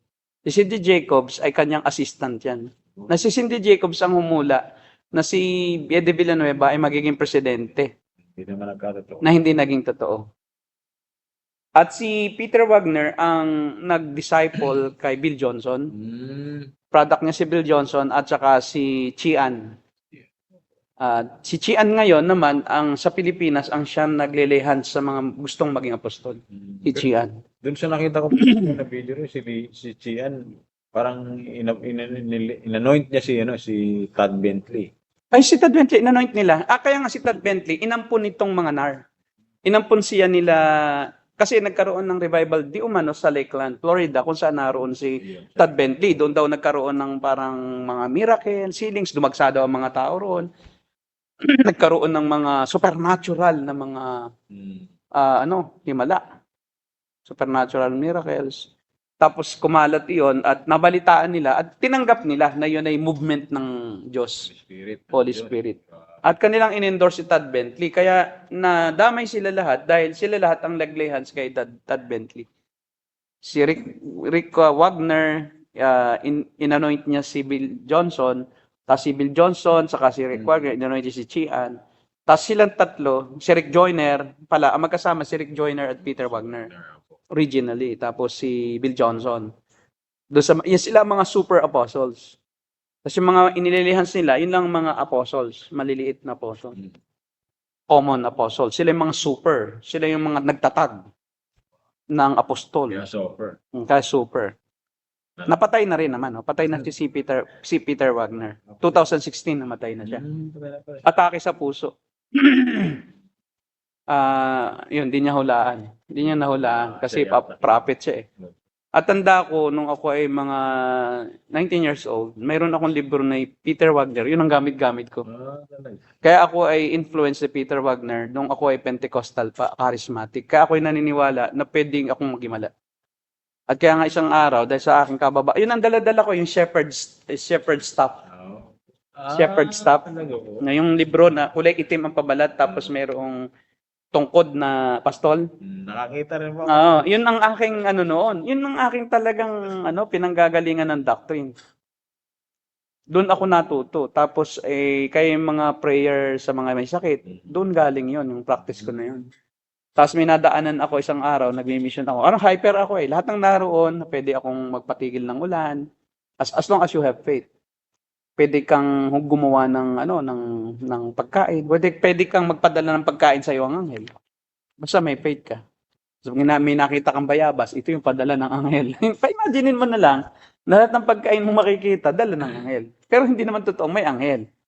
Parang lang ito, imagination. So parang ituturing mo na yun na yun. Kahit hindi pa yun. Kaya minsan, may nadaanan ako na, nagmi-mission kasi ako mag-isa eh. So I was about 20 years old. Nagmi-mission ako sa isang lugar na malayo na kailangan maglakad ng 5 oras hanggang 6 na oras bago ka makarating. Malayo-layo. Oo, minsan 10 kasi mabagal ako eh. Ang ginagawa ko pa, natutulog pa ako habang dati kasi sobrang pagod. So nag-iisa lang ako, natutulog ako sa mga tabi ng kalsada na may nyog. Inuunan ko yung mga palapa, tapos tinatabunan ko lang ang sarili ko ng mga palapa, natutulog na ako doon. Hindi ako natatakot. Tapos pag nagising ako, lakad uli. Tapos may nadaanan ako sa tabing dagat na nagkakagulo ng mga pamilya na iyak-iyak na kasi may matandang naghihingalo. Ngayon, dahil nga malakas ang faith ko di ba? So, akala ko ganun eh. So, ang ginawa ko, umakyat ako, hindi naman nila ako kilala. Nagpakilala ko po si Brother Ramil. Ako po isang missionary. Alam po ninyo, kayang-kaya ng Diyos pagalingin yan, ng inyong ama. So, ginawa ko, pinalis ko sila, nag-cast out ako ng evil spirit. I cast out all the devil. Tapos, sickness, diba? Lumayas ka, sakit, lumayas ka sa katawan. Taong ito. Tapos, binigyan ko ng assurance. Sabi ko, Saturday kasi yan Saturday ng hapon. Sabi ko, inipon ko sila lahat. Ang lakas ng loob di ba? Pagka ikaw ay charismatic, ang lakas ng loob mo, kahit sino, pwede mong kausapin. Kasi ikaw, anak ka ng Diyos manifest son of God ka Wow. Sila, hindi son of the devil, di ba? So, I'm a little God. Sabi ko, si kayo, anak lang ng tao. Mas mataas ako, kahit sino pa kayo. Sabi ko, instruction ko sa kanila, bukas, pagbalik ko, I assure you po, tiyak po, magaling na yan. Tandaan nyo po yan. Saksi ang Diyos. So, kinabukasan, pagdaan ko, madilim-dilim, may digasa na, patay na. Nakita ko mula sa malayo, nagkakagulo, maraming tao. Naku, sabi ko, patay na. So, hindi ako pwedeng dumaan. So, dumaan ako doon sa kabila, sa bundok. Hindi ko alam ang daan doon So, ang ginawa ko, talagang nagkasugat-sugat ako. Kasi dumaan ako doon sa mga piit, sa mga siit, alam mo, matinik sa bundok So, sumusuot ako sa ilalim sabi ko. At ako din naman may malaking tanong din noon. Sabi ko, totoo ba ang doktrina ko? Bakit hindi nangyayari? Ba't ako na malakas naman ang faith ko? At yung mga karanasang yun ang dahilan upang ako magsaliksik talaga na kakaiba. Ba't ganun? Ba't hindi naman nagkakatotoo? Pero pagka minsan nagkakatotoo, nagpray ako na huwag umulan. Maulan, biglang nahahawi ang ulap. Sabi ko, grabe. Amen, Jesus, salamat. Kaya yung mga tinuturoan ko, puro positive lang kayo. Pagka kayo ay nag-negative, mangyayari sa inyo yon. Ay naglalakad kami, biglang nabulsot sa butas. Ang sabi ng kapatiran, hallelujah! Hindi ba huwag kayo magsasalita ng masama Positive lang. Abang umaahon, praise the Lord! Praise the Lord! Ay, naka. So kahit nadapa na, hallelujah! Hallelujah! Kasi dapat positive. Di ba? So, Aray po. Hallelujah. Aray. Spiritual ka. Spiritualize mo na spiritual ka kahit anong mangyari. Dapat may faith ka. Di ba? Kaya yung iba yung magpagamot kasi basta faith. Hanggang namatay. Ako may mga mga meron akong mga hindi ko parang hanggang ngayon meron akong lungkot na nadarama. Dahil naniniwala ako na basta may faith ka kahit di pangamot. Kaya merong namatay na isang kapatiran na hindi ko ini-encourage magpagamot. Dahil ang alam ko, gagaling siya kasi siya ay elder siya Siya ay deaconess, matanda sa iglesia, babae. Tapos, ay din niya padala sa ospital. Pero, kung tutuusin, kaya ko siyang dalahin. Pero yun nga, pareho ang faith namin na wag na pastor, manalangin lang tayo. Namatay talaga yon sa loob ng church na nagkulang ako. Kasi by faith din ako nun. So sabi ko, kung hindi ako by faith lang, nawa, hindi, yun talaga ang ano eh, nakatakda eh, upang patuloy kong baguhin yung aking ano eh. Kasi kung hindi ko naranasan yon, hindi ako mahahabag, mahahabag dun sa mga hyper faith eh. Pababayaan ko na lang, baka anuhin ko pa, tuligsain ko pa eh. Pero mas naunawaan ko yung mga Pentecostal charismatic na ayaw magpagamot. Hindi ko sila ginajudge kasi, pero pinipili ko silang magpagamot. Ah, at kaya pala po gano'n, no? Karamihan doon sa mga naku-convert, naging masigasig po sila labanan yung doktrina na pinanggalingan nila. Mm. Katulad naman po ng dating iglesia, di ba? Naging ano ba, naging MCGI. Lalabanan mo talagang ano, yung mga Protestant, tayo po sa Reformation. Diba? I-refute talaga yung teaching ng Catholicism. Then yung mga na-reform naman, na galing po sa pastor, galing sa charismatism, ay dahil familiar sila, aware sila talaga. Watching from Saskatchewan, Canada. Doon pala siya sa Canada. sa California po, pastor. hindi, Canada. Canada. Yan, si Elmer at Joby. May mga Magandang gabi. Ay, parang araw sa kanila.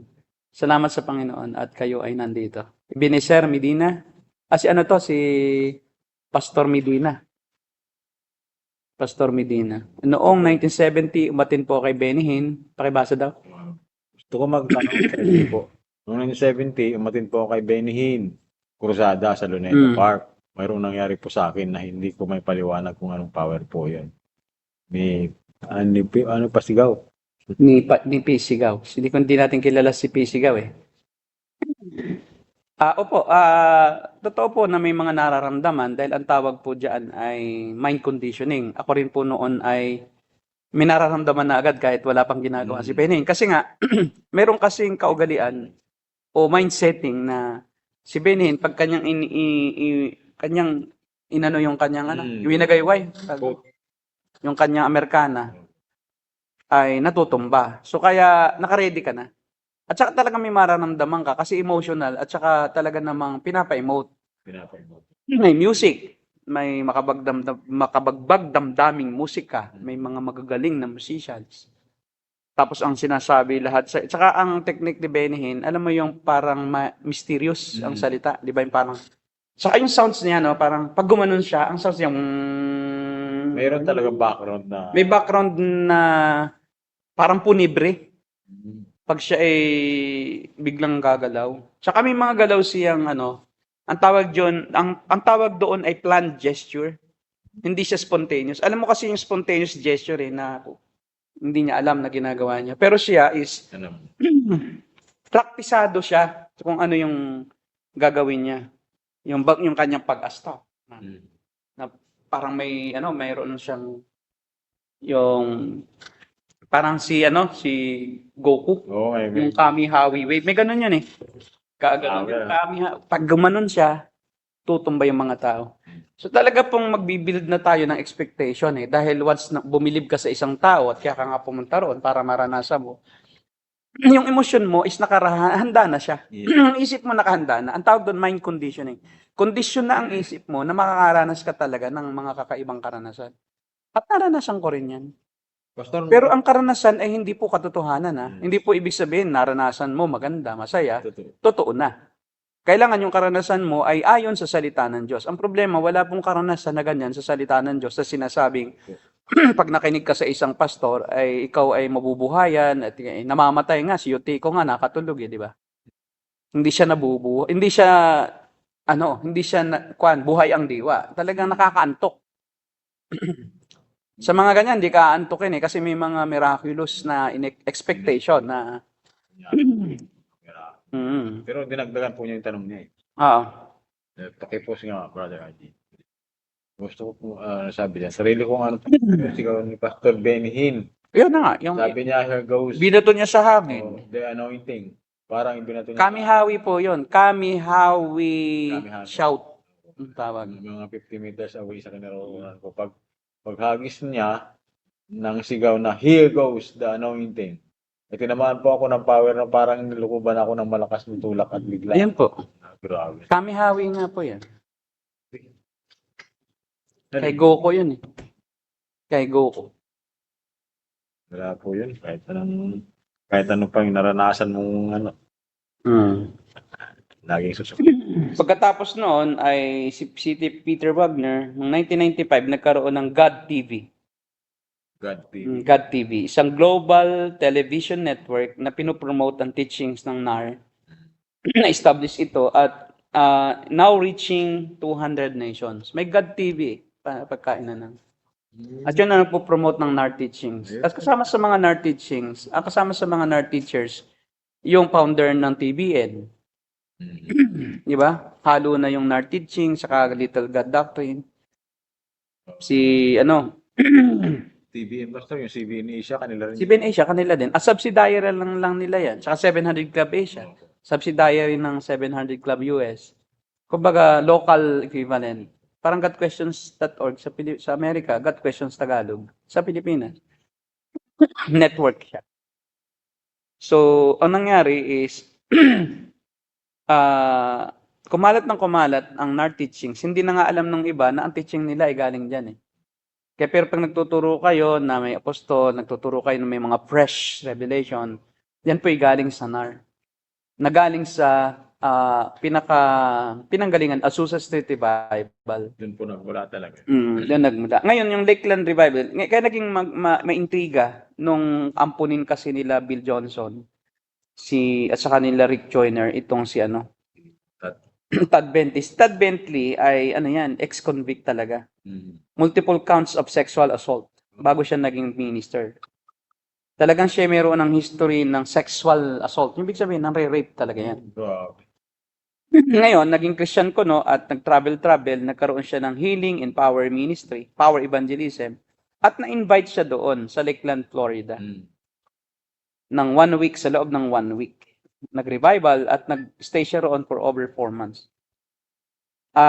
Kinlaim niya na kanya daw nakita si Apostol Pablo at ang Panginoon Jesucristo, nakikipag-usap daw siya sa mga anghel ng regular, nagpe-perform siya ng himala, at nakabuhay daw siya ng patay.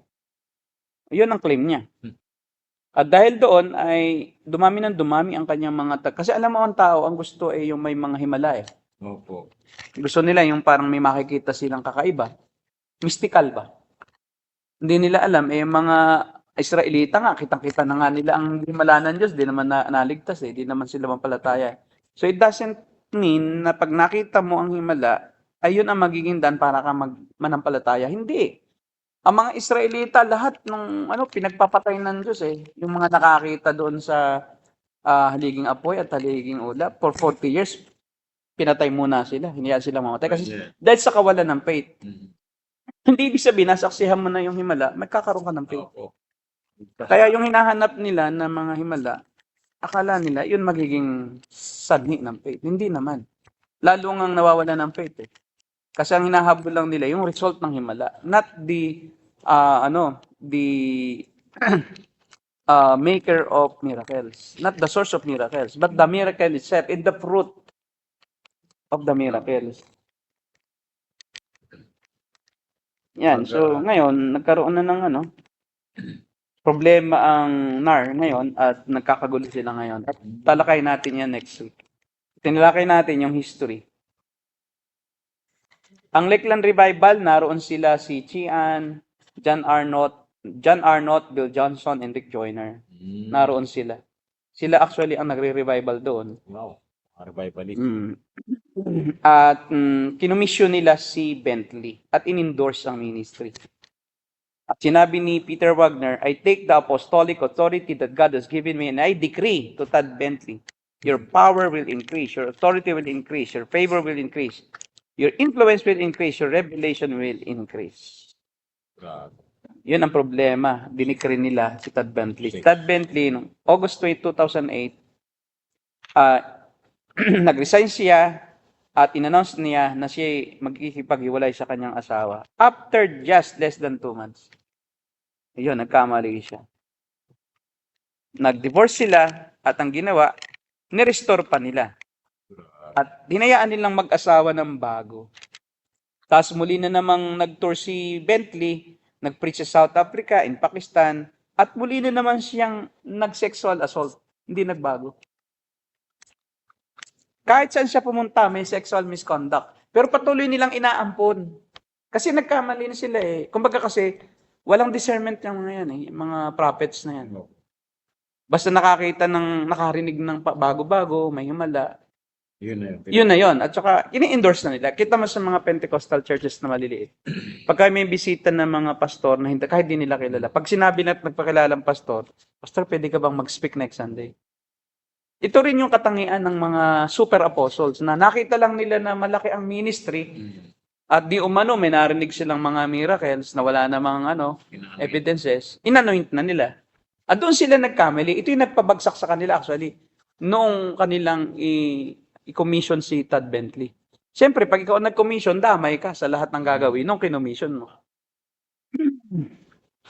Malaking pagkatapos. Kaya noon, meron ako noon na i-commission na, actually, dapat ordination eh. Member ng church, tapos gustong maging pastor. Kaso hindi ko nakikita yung giftings, hindi ko nakikita yung desire, hindi ko nakikita yung pagpapasakop. Kasi wala ring ministry. So, dinowngrade ko sa commissioning lang at hindi ko siya talaga inanoint. Hindi ko siya nilayan. Akin lang, na atin siyang bibigyan ng authority itong minister. Right after that, ngayon nga, wala na. Ay, buti na lang, hindi ko ginawang pastor. Kasi kung ginawa kong pastor, inordain ng church, di mananagot kami. Ngayon, di na rin nag-church. Estudyante ko rin sa Bible school. Bible study ko since childhood niya. Talaga. Pero hindi nagtuloy. At nagkaroon din ng mga misconduct, sexual misconduct. Nahuli namin kaya umalis. Yun, ang problema. May asawa na nag-i-entertain pa. Nagpapapunta pa ng girl sa bahay. And that's the time na sabi ko, teka muna, hindi narinig ko hindi ko na ito talaga mahirap na. Mamaya i-commission ko ito. At ito yung characteristic ng mga ng mga Pentecostal charismatic. Wala silang integrity. Alam mo yun, nawawala yung integrity nila. At saka ang kanila ay yung show. Yung makita lang nila, yung panlabas, yung external manifestation ko, noong revival na mayroong miracles. Hindi nila na-discern na may ema ito, may anghel na ema na inuutusan Nakikipag-usap siya sa mga anghel at ang paborito niyang anghel, si Emma. Kita mo babae pa, Talagang sexually motivated. Pati anghel babae. Ba't hindi na lang lalaki? Hindi si Emo. Pwede naman si Emo. Si Emo. Emong. Halika. Anghel Emong. Anghel Emma Kilala ko lang si Si Nanay Emma, yun. Nanonood ngayon. Lagi nanonood si Nanay Emma. Magandang gabi po, Nanay Emma. Actually, yung narrow gate natin, ginagawa nilang Sunday. Sa Sunday, piniplay. At yun ang ginagamit nila. Para tayong si Eli Soriano. Huwag naman po kami. Ganun ang ginagawa nila. Sa bahay nila. At totoo, talagang itong si Bentley hanggang ngayon ay sa tingin ko talaga hindi Kristiyano. At marami naman siya diyan hindi totoong Kristiyano. Ang problema, nagpapatuloy si Bentley, nagmi-ministry hanggang ngayon, at nagtatravel pa rin, nagre-revival, at nag-ooperate pa ng charismatic schools, at nag-host pa ng podcast niya. Pwede ka pang manood, Supernatural Living with Todd Bentley. Wow. Pero may mga sexual cases na talagang consummated, hindi yung parang natangay ng pansin. Ginagawa. Talagang consummated. Marami at talagang ginagawa. Hanggang ngayon, hindi tumitigil. Pero patuloy pa rin hindi nire-rebuke. Ngayon may bago na naman na issue sa within NAR. Lamay sila Rick Joyner, sila Bill Johnson kasi may bago na naman na isa. Yung kanilang prophet na endorse si Shawn Bolz. Itong si Shawn Bolz. Yung kilala ko. Ano nila yan? Prophet nila yan. Ang problema nagkaroon din ng sexual misconduct. Tapos ayaw din nilang ituwid. Yun ang problema sa sabi po ni Elmer, marami po dito yan up to now. Bible ko, no? Yan, horrific, no? Sean Bolts seemingly supernatural ability. Nakita nila na habang si Sean Bolts ay nagpa-prophecy, yung pala, ang ginagamit niya, Google. Ano ba, nagtatype siya, AI. Tapos yun ang kanyang sinasabi. At alam din pala nila ito, sample-sample, pero hindi nila kinokorek. Grabe. Oh, tapos Manluloko sa he was mining social media para malaman niya kung anong nangyayari sa buhay ng mga pinaprophesy niya. Halimbawa, meron kang gustong ipa-prophesy sa buhay mo. Aalamin niya kung sino ka. Siyempre, may Facebook ka. Titingnan niya yung mga profile mo. Parang ano to parang siya yung tawag dito. detective. May app kasing ganoon yung hinahanap, yung DeepSeek. Dinidipsik niya. Sino ba ito? Ganito ang mangyayari sa'yo.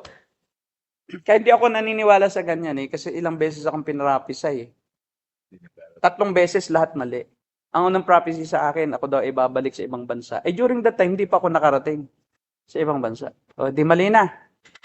Pinrapisay pa ako na ako daw ay, yun daw aming church ay lalago sa Palawan at sa Nauhan.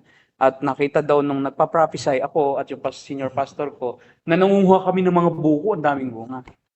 Ilang buwan lang, nawala na yung church. Nung pag-alis ko, nagkagulo na. Ngayon, wala na yan.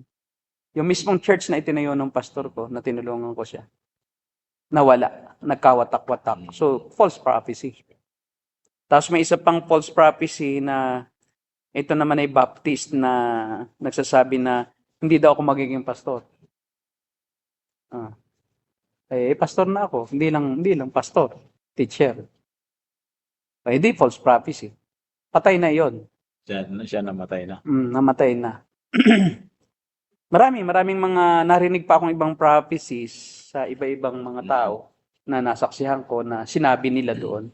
Hindi naman nagkatotoo. Paano yan? So wala na talagang totoong prophet. Yan ay mga peke. At itong si Sean Bolts, at ito pa, meron pa siyang pinapisay na kayong dalawa yung sinabi ng Diyos sa akin na kayo ang dapat maging mag-asawa. Nag-fail ang marriage, siya ngayon sinisisi. Di ba? Yeah, mahirap Yun, problema. At siya ay rin ng Bethel Church Reading. Lagi siyang nagpa-prophesy. Tamo? Ngayon, siya ay meron daw siyang prophetic upgrade. Nag-upgrade din pala, no? Parang parang yung gadget lang. Oo. Yun ang problema. iPhone Pro Max 15, 60 na. Kasi nga, nag-upgrade yung cellphone Kasi kung saan siya kumukuha ng information, nag-upgrade din siya. Kasi luma na yung kanyang Galaxy is yung 24 Ultra, kaya kukuha na siya ng Bago ngayon. Diba? Para mas mabilis na yung pagkuhula. Isang click lang niyang ganoon, malalaman na niya.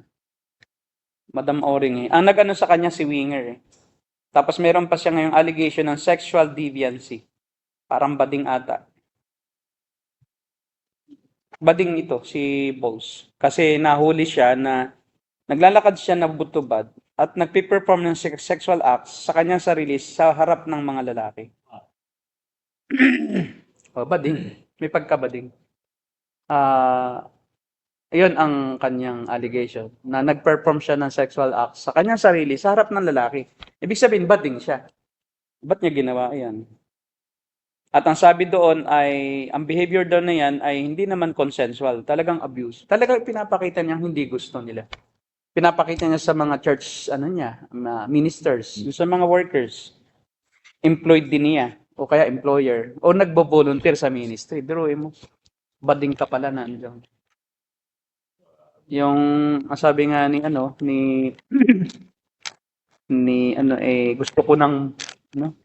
gusto ko nang lumitaw kay Michael. Huwag kang bumitaw. Hindi, gusto ko nang bumigay. Gusto ko nang bumigay. Yan ang nangyari. At itong muli, parang gaya kay Todd Bentley, hindi din nila ito dinil. Hanggang sa kumalat na kumalat at nagmamalaki pa ngayon. Ngayon, nagkagulo na within his ministry. Kasi biruin mo, ikaw yung performer niya ng ganoon. Lalaki ka. Napaka-karumal-dumal mo, no? Sa harapan ng mga maraming lalaki, magagano ka. Bastos talaga. So, tapos sasabihin mo, propeta ka. Kaya ang problema kasi is, na-identify yung tunay na Christianity sa ganito. Yes. At akala tuloy ay lahat tayo, gano'n na kay, Kaya mahalaga po na na-expose natin para kay Sean Bolz. Kaya pala Bolz. Sean Bolz. Kulang nandi lang di ba? Yung pala siya, Sean Bolz. Kala ko Googles. Bolz. Iba natin. Yan ang problema. Si Winger ang nag-ano sa kanya, ang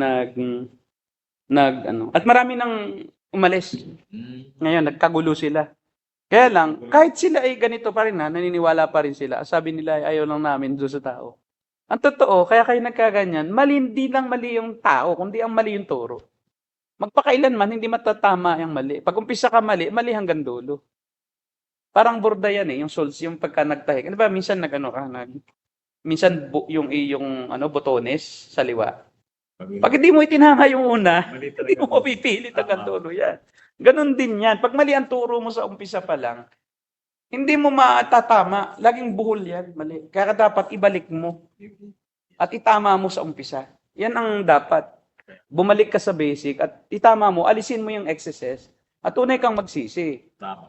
Hindi pwedeng ganyan, nagbubuhay ka. At pinagtatakpan mo ng ministry mo yung iyong kasalanan. Kaya nag-ministry, kunya, para at least kahit paano mukhang banal, pero sa ginagawa niya. Biruin mo itong si Todd Bentley, ang mga tao, hindi pa nakakahalata. Paano pag nagpapagaling yan? May suot siya na steel boots. Yung sa mga sundalo, isinisipa niya yung mga pinapagaling niya. Tinatadyakan niya ng steel boots. Ay talaga, napakasakit pag di ka gumaling Di ba, siyempre, hindi ka makalakad, tatadyakan ka na, tatakbo ka talaga, gumagaling. Pero nakita mo yung steel boots, tatama sa'yo. Kaya talagang nabubuhat talaga yung tumatakbo nga, nabubuhat pa yung kanilang saklay Uwi na ako, ayaw ko na po. Ayoko na. Magaling na ako. Diba? May pattern, makikita mo yung false teachers, may pattern na hindi nababago sila.